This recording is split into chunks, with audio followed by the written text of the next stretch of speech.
আরেকটা জিনিস মনে করবেন কি জানেন, সবসময় মনে করবেন আপনার জন্য শুধু আপনি, আপনার জন্য অন্য কেউ না।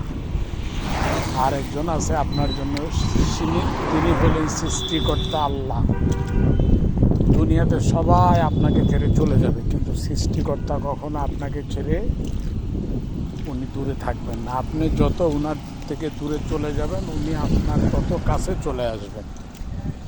আইসা ডাকবেন, হে বান্দা আয়, তোর কী দরকার আমাকে বল, আমি দিব। আর যতগুলো মানুষ দেখবেন সবাই চাইব আপনাকে ছেড়ে চলে যাওয়ার জন্য। যখন আপনি কোনো দুর্দিনে থাকবেন, কেউ আপনার কাছে আসবে না। কেন আসবে না? চিন্তা করবে ওর কাছে গেলেই তো কী চেয়ে বসে, এই জন্য সবসময় দূরে থাকবে। একমাত্র সৃষ্টিকর্তাই, উনি কখনো আপনাকে ছাড়বেন না। আপনি যতই দূরে চলে যাইতে চাইবেন, উনি আপনাকে ডেকে কাছে আগলে নেবেন। এই জন্য সবসময় সর্বদাই সৃষ্টিকর্তার কথা স্মরণ করব, এবং যে অবস্থায় থাকি না কেন শুকরিয়া আদায় করব, আলহামদুলিল্লাহ আল্লাহ পাক ভালো রেখেছেন।